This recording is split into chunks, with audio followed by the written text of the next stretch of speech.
പെരിയാക്കുണിയയിലുള്ള Uduma arts and science കോളേജിലെ PTA ഫണ്ടിൽ വലിയ തോതിലുള്ള തിരിമറിയും അഴിമതിയും നടക്കുന്നതായി പരാതി. ഇല്ലാത്ത കെട്ടിടത്തിന്റെ പേരിൽ ആയിരക്കണക്കിന് രൂപ PTA ഫണ്ടിൽ നിന്നും പ്രധാന ഭാരവാഹി തന്നെ കൈപ്പറ്റിയതായി പരാതിക്കാരൻ വിവരാവകാശ നിയമം വഴി നേടിയ മറുപടിയിൽ കണ്ടെത്തി.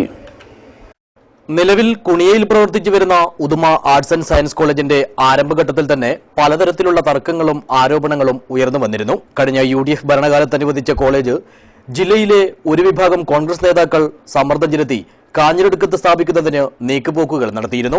എന്നാൽ ലീഗിന്റെ ഇടപെടലും MLA K. കുഞ്ഞിരാമന്റെ ഉറച്ച നിലപാടുമാണ് കോളേജ് ദേശീയപാതയോട് ചേർന്നുള്ള കുണിയയിൽ സ്ഥാപിക്കുന്നതിന് സഹായിച്ചത്.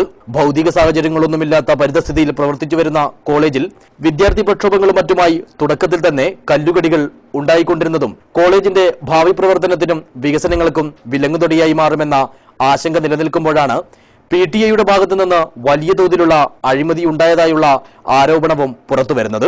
കോളേജിന്റെ ദൈനംദിന പ്രവർത്തനങ്ങൾക്കായും അടിസ്ഥാന കാര്യങ്ങൾക്കായും സ്വരൂപിച്ച PTA ഫണ്ട് പ്രധാന ഭാരവാഹികൾ ഇടപെട്ട് തിരിമറി നടത്തിയതായും അഴിമതി നടത്തിയതായുമാണ് ആരോപണം. ഇക്കാര്യം ശ്രദ്ധയിൽപ്പെട്ട പ്രദേശത്തെ പൊതുപ്രവർത്തകരായ യുവാക്കൾ വിവരാവകാശ നിയമം വഴി നേടിയ വിവരങ്ങളെല്ലാം അഴിമതി ആരോപണം ഏതാണ്ട് ശരിവെക്കും വിധത്തിലുള്ളതാണ്. മതിയായ ബില്ലുകളൊന്നുമില്ലാതെ 3.25 ലക്ഷത്തോളം രൂപ PTA ഫണ്ടിൽ നിന്നും പ്രധാന ഭാരവാഹി ഒപ്പിട്ട് കൈപ്പറ്റിയതായി രേഖയിൽ വ്യക്തമാക്കുന്നു. കോളേജിനായി താൽക്കാലിക ഷെഡും കമ്പ്യൂട്ടർ ലാബ് നിർമ്മിച്ചതിന്റെ പേരിലാണ് PTA ഭാരവാഹിയുടെ പേരിൽ കൂടുതലും തുക കൈപ്പറ്റിയിട്ടുള്ളത്. എന്നാൽ ഇത്തരത്തിലൊരു ഷെഡ് നിർമ്മിച്ചതിന്റെ യാതൊരു ലക്ഷണവും കോളേജ് വളപ്പിലില്ല.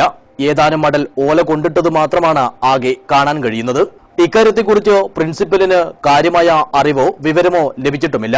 മാത്രമല്ല താൽക്കാലിക ഷെഡ് നിർമ്മിക്കുന്ന കാര്യം MLA പോലും അറിഞ്ഞിട്ടില്ല. ഇക്കാര്യത്തിൽ സമഗ്രമായ അന്വേഷണം നടത്തണമെന്നും നിജസ്ഥിതി പുറത്തു കൊണ്ടുവരണമെന്നും ആവശ്യപ്പെട്ട് പരാതിക്കാരനായ അബ്ദുൽ ഗഫൂർ വിവരാവകാശ രേഖകൾ സഹിതം വിജിലൻസിന് പരാതി നൽകിയിട്ടുണ്ട്. ഒന്ന് കമ്പ്യൂട്ടർ ലാബ്, പിന്നൊന്ന് താൽക്കാലിക ഷെഡ്. ഇതിൽ രണ്ടിലും ഒരു അഴിമതി നടന്നതായിട്ട് വ്യക്തമായി തെളിയുകയും ചെയ്തതിൻ്റെ അടിസ്ഥാനത്തിൽ ഞാൻ വിജിലൻസിൽ പരാതി നൽകുകയും ചെയ്തിട്ടുണ്ട്. അതിപ്പോൾ വിജിലൻസ് അന്വേഷിച്ചു വരികയാണ്.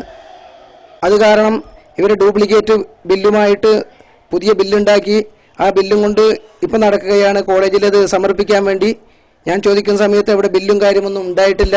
അതേസമയം കോളേജിനെ നല്ല രീതിയിൽ മുന്നോട്ട് കൊണ്ടുപോകാനുള്ള തങ്ങളുടെ ശ്രമത്തിന് തുരങ്കം വെക്കാനുള്ള സ്വാർത്ഥ താൽപര്യമാണ് ആരോപണങ്ങൾക്ക് പിന്നിലെന്നും പലപ്പോഴും സ്വന്തം കയ്യിൽ നിന്നും പണം മുടക്കിയാണ് കോളേജിനായി പല പ്രവൃത്തികളും നടത്തി വരാറുള്ളതെന്നുമാണ് PTA പ്രസിഡന്റിന്റെയും വൈസ് പ്രസിഡന്റിന്റെയും വിശദീകരണം. ഏതായാലും കോളേജുമായി ഉയർന്നു വന്നിരിക്കുന്ന അഴിമതി ആരോപണം വരും ദിവസങ്ങളിൽ കൂടുതൽ ചർച്ചകൾക്കും പ്രതിഷേധങ്ങൾക്കും വഴിവെക്കുമെന്ന് ഉറപ്പാണ്.